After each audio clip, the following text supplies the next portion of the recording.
الحمد لله رب العالمين والعاقبة للمتقين ولا عدوان إلا على الظالمين وأشهد أن لا إله إلا الله وحده لا شريك له ولي الصالحين وأشهد أن محمدا عبده ورسوله وصفيه من خلقه وخليله سيد الأولين والآخرين اللهم صل عليه وعلى آله وصحبه ومن اتبعهم بإحسان إلى يوم الدين أما بعد.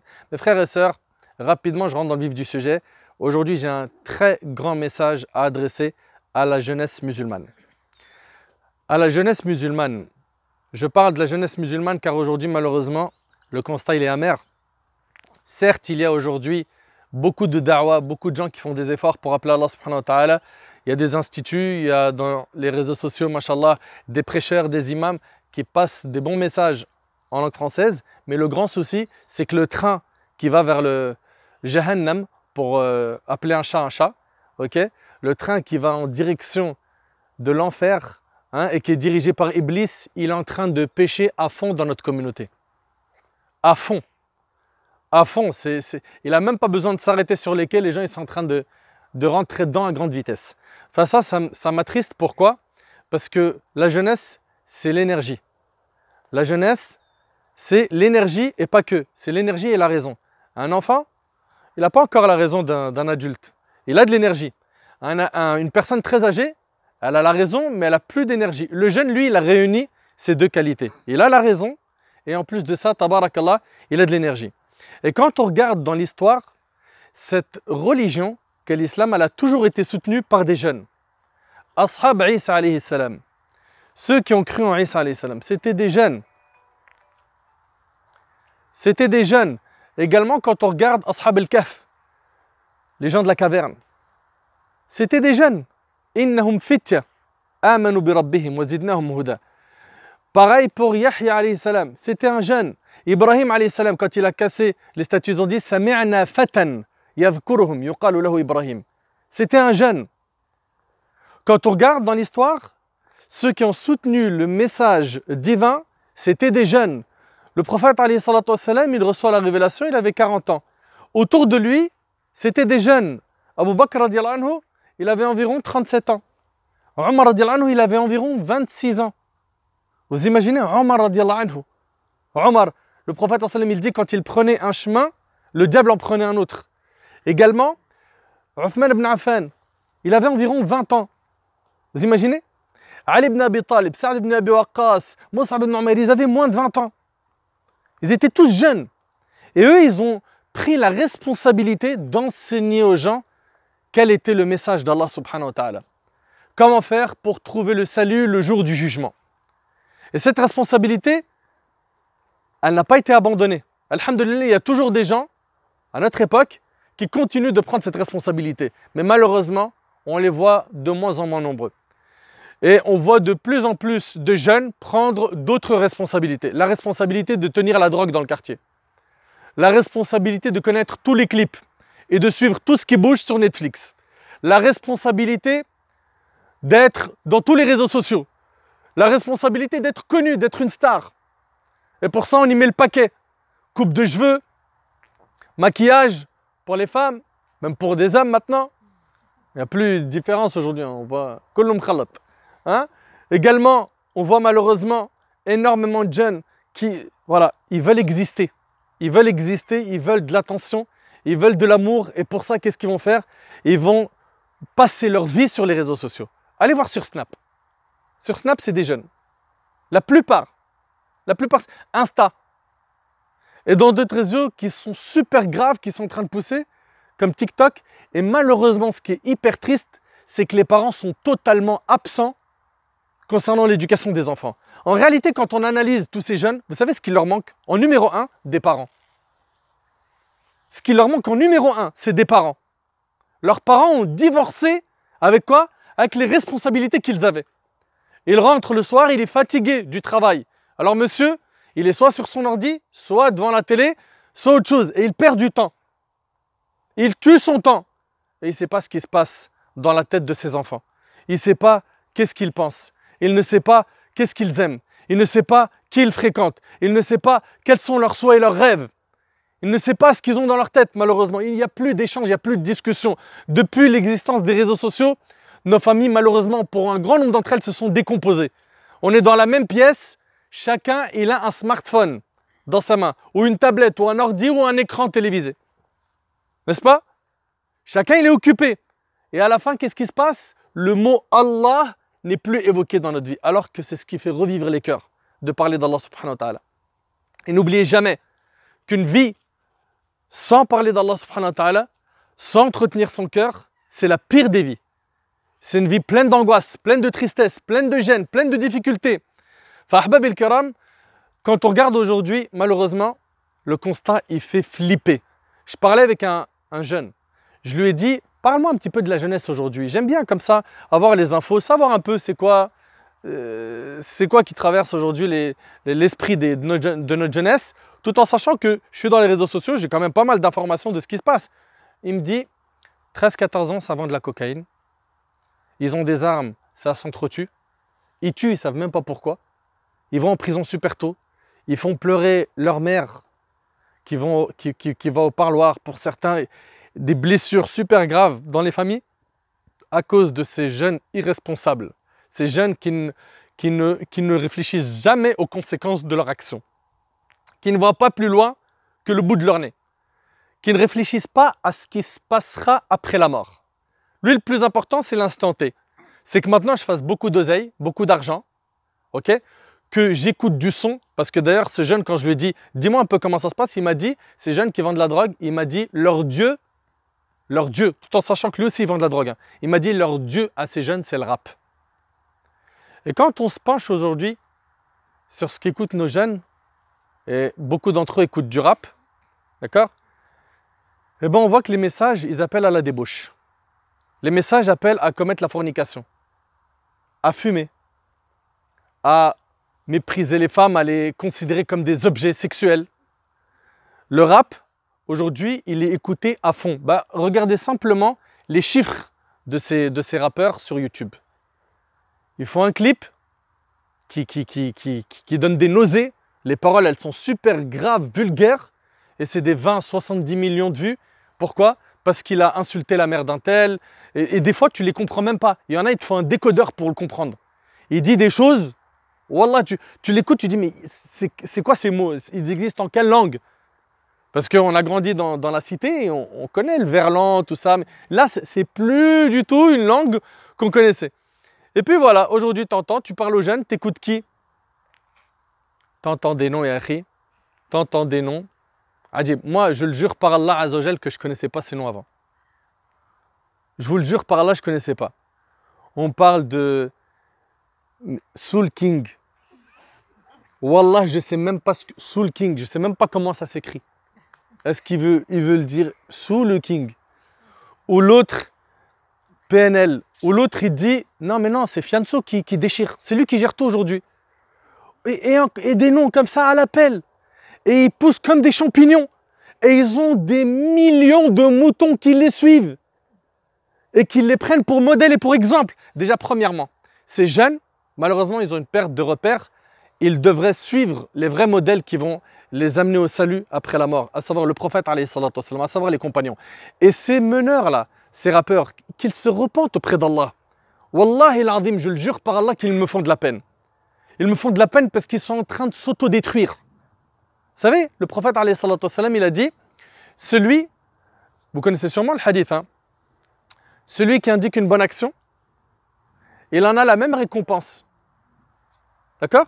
Mais celui qui indique un péché, il a aussi le même péché que ceux qui le font.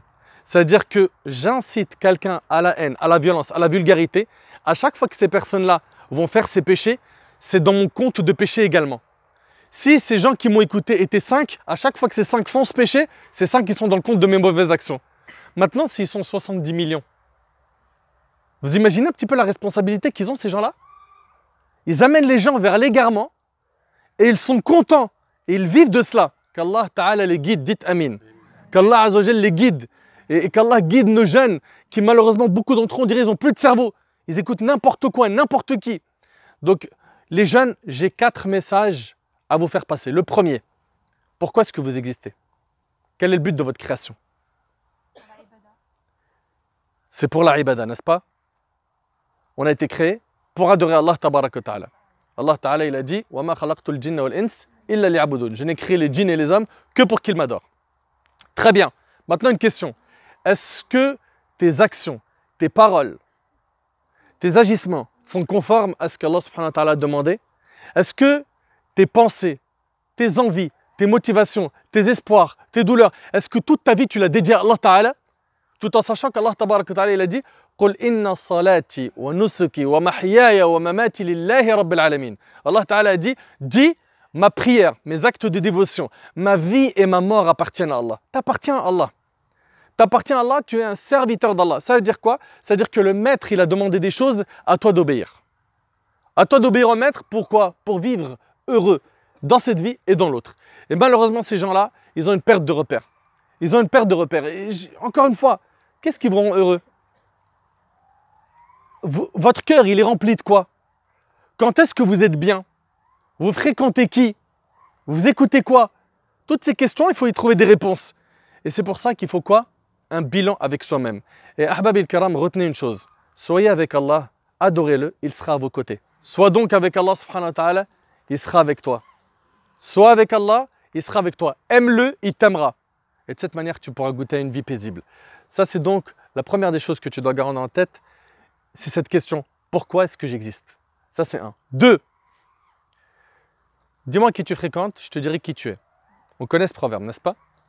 Et le prophète, alayhi salatu wassalam, il a dit Al-mar'u ala dini khalilih. L'homme prend la religion de son ami intime. Que chacun prenne garde à sa fréquentation. Ça veut dire quoi?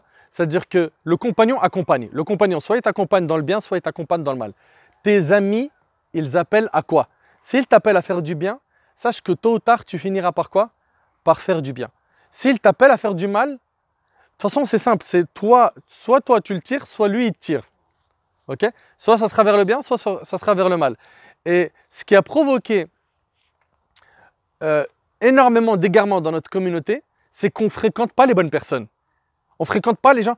Une question, est-ce que ce que tu fréquentes, il te rappelle Allah? Est-ce que ce que tu fréquentes, ils pensent, ils réfléchissent, ils parlent conformément à ce qu'Allah subhanahu wa ta'ala nous a demandé? Est-ce qu'on a une bonne fréquentation ou une mauvaise? Ou est-ce que quand on est avec eux, c'est moquerie, insulte, médisance? Est-ce que quand on est avec eux, on oublie de parler d'Allah? On n'en parle plus et ça devient même tabou. Malheureusement, dans certaines assemblées, quand tu commences à parler d'Allah, tu as des gens qui partent. Il dit, excusez-moi les gars, j'ai un coup de fil. Direct, il a un coup de fil. Ok? Ou j'ai une mission, je reviens les gars. Allergique. C'était Abdullah ibn Mas'ud radiyallahu anhu, il disait, analyse ton cœur dans 3 situations. Quand tu es dans un endroit où on évoque Allah. Est-ce que tu te sens bien ou pas? Quand tu écoutes le Coran, est-ce que tu te sens bien ou pas? Et quand tu es seul, est-ce que tu désobéis à Allah ou pas? Il a dit, si jamais dans ces 3 cas, tu ne trouves pas ton cœur, c'est-à-dire ton cœur il n'est pas réceptif au Coran, au dhikr, et quand tu es seul, que tu es en adoration, en humilité, que tu fais des doigts, etc., que tu t'écartes de la désobéissance, il a dit, invoque Allah qu'il t'accorde un cœur car tu n'en as pas. Car tu n'en as pas. Fahbab il-Karam, ça c'est la deuxième question, il faut y répondre. Et le jour du jugement, Allah Ta'ala, il a dit, wa yawma ya'addu adh-dhalimu ala yadayhi. يقول يا ليتني اتخذت مع الرسول سبيلا يا ويلتى ليتني لم أتخذ فلانا خليلا لقد أضلني عن الذكر بعد إذ جاءني وكان الشيطان للإنسان خذولا. Allah Ta'ala il dit, et le jour où l'injuste se mordra les mains, il dira malheur à moi. Ça c'est le jour du jugement. Allah il nous en parle, c'est écrit dans le Coran. Malheur à moi si seulement j'avais suivi le chemin du messager. Malheur à moi, hélas, si seulement je n'avais pas pris un tel comme ami, il m'a égaré du chemin d'Allah, il m'a égaré du rappel après qu'il me soit parvenu, et le diable déserte l'homme après l'avoir tenté. Donc regardez subhanallah, est-ce que vous voulez venir le jour du jugement regretter, dire dommage, j'ai passé mon temps à faire n'importe quoi? Avez-vous oublié qu'Allah Ta'ala il va nous questionner sur la manière dont on a géré notre temps? Vous avez oublié ça? Le prophète alayhi salatu wassalam, il a dit Ikhtanim khams qabla khams. Profite de 5 choses avant 5 autres. Parmi elles, de ta jeunesse avant ta vieillesse. Et dans un autre hadith, le prophète il a dit le fils d'Adam ne fera pas un pas le jour du jugement sans qu'il ne soit questionné sur 4 choses. Parmi elles, sa jeunesse, comment il l'a passée. Qu'est-ce que tu vas répondre à Allah? Ya Allah, dans ma jeunesse, les films, les séries, J'ai tout vu. J'étais au courant de tout. Les matchs, à fond. D'ailleurs, j'étais même un grand pronostiqueur. Ah oui. Ah, j'investissais moi de l'argent dans... Je faisais des paris, hein. Je mettais des 2000 € comme ça pour un match. Bien sûr. Tu vas dire ça à Allah? Vous avez oublié que les paris, c'est haram? Et ça se normalise? Vous avez oublié que cet argent-là, il est illicite? Vous avez oublié que le prophète il a dit « Toute chair qui se nourrit de l'illicite, c'est l'enfer qui lui convient le mieux ». Ces gens-là, ils gagnent du haram, ils mangent du haram. Et c'est grave. Et tout le monde cautionne. Tout le monde cautionne. Et puis on regarde aujourd'hui, malheureusement, quand on regarde malheureusement, et je vais m'attarder sur l'histoire des réseaux sociaux et ce qu'ils regardent, ils regardent n'importe quoi. Même des gens qui n'ont pas de message. Des gens qui n'ont pas de message. C'est-à-dire, il y en a, ils ont des messages diaboliques. Il y en a, il passe son temps à galérer et il est sur Snap du matin au soir. Ajoutez-moi, hein, ajoutez-moi. Pourquoi je t'ajoute? Pourquoi? Qu'est-ce que tu vas m'apporter? Ajoutez-moi. Et c'est des millions de vues. Et quand tu regardes leur story ou bien leur compte Insta, analyse. Alors, soit il essaye de te faire rire, ok? Soit il est en train de danser, il met du son, après il danse, et tu vois 200, 500 000 vues. Qu'est-ce qu'ils ont dans la tête, ces gens? Vous regardez des gens qui sont en train de tuer ce que vous avez de plus cher, votre capital, votre temps libre. Le prophète, alayhi salatu wassalam, dans le hadith rapporté par le Bukhari, il a dit, il y a deux bienfaits. Il y a deux bienfaits qui ne sont pas appréciés à leur juste valeur. Le temps et la santé. Combien de personnes vont demander une deuxième occasion de revenir sur terre pour œuvrer? Comme Allah Ta'ala, il en parle dans le Coran. Ils diront, Rabbi rji'oun, la'alli a'malu salihan fima tarakt. Oh Allah, fais-moi revenir sur terre, afin que je fasse du bien dans ce que j'ai délaissé. Regarde, Allah Ta'ala, il t'a laissé combien d'années sur terre? Depuis combien d'années tu es musulman, musulmane? Depuis combien d'années tu pratiques ta religion? Et maintenant que tu as fait ce bilan, est-ce que tu l'as pratiqué correctement ou pas? Est-ce que la prière, tu l'as fait ou pas? Le fajr, tu es debout ou pas? Le Coran, tu as une relation avec ou pas? Combien de fois tu ouvres le Coran, toi qui prends ton téléphone 400 fois par jour pour le regarder même si tu n'as pas de message? C'est un réflexe. Toute la journée, on est comme ça. Ça y est, on a délaissé ce qui est le plus important, à savoir la religion, qui va nous apporter un apaisement, une paix intérieure et qui va nous apporter la vraie joie. Et on s'est tourné vers tout ce qui tue la vie. Tout. Les gens aujourd'hui, ils snappent tout.